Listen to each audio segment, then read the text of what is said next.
মিঠুন চক্রবর্তী 10 মিনিটে বাংলাদেশ দখল করে নেবেন। বেচারা সিনেমা পেয়েছে, সিনেমার মধ্যে ফাটাকেষ্ট অভিনয় করে ভেবেছে ওইভাবে বাংলাদেশ দখল করে নেবে। বাস্তবতা কি? বাস্তবতা পশ্চিমবঙ্গের মানুষরা বলছে বাংলাদেশিরা ওখানে না যাওয়াই তারা না খেয়ে মরছে। দেখেন, বাংলাদেশিরা ইলিশ মাছ না দিলেও ইন্ডিয়া কান্দে, আবার বাংলাদেশিরা আলু পেঁয়াজ না কিনলেও ইন্ডিয়া কাঁদে। আবার মিঠুন চক্রবর্তীরা বড় বড় কথা বলে যে বাংলাদেশ দখল করে নেবে। সিনেমা সব কিছু সিনেমার মতো পেয়েছে। এর আগে শুভেংশু না কি যেন সে বলল যে এরকমভাবে বাংলাদেশ দখল করে নেবে, বাংলাদেশে আসবে, কি সব বলল। পরবর্তীতে কি হলো, তাকে জুতা পেটা করলো।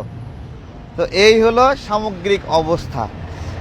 বাংলাদেশ এবং ভারত যে সামগ্রিকভাবে অবস্থানে রয়েছে, এই অবস্থানে ভারত বাংলাদেশের বিরুদ্ধে যাই করুক,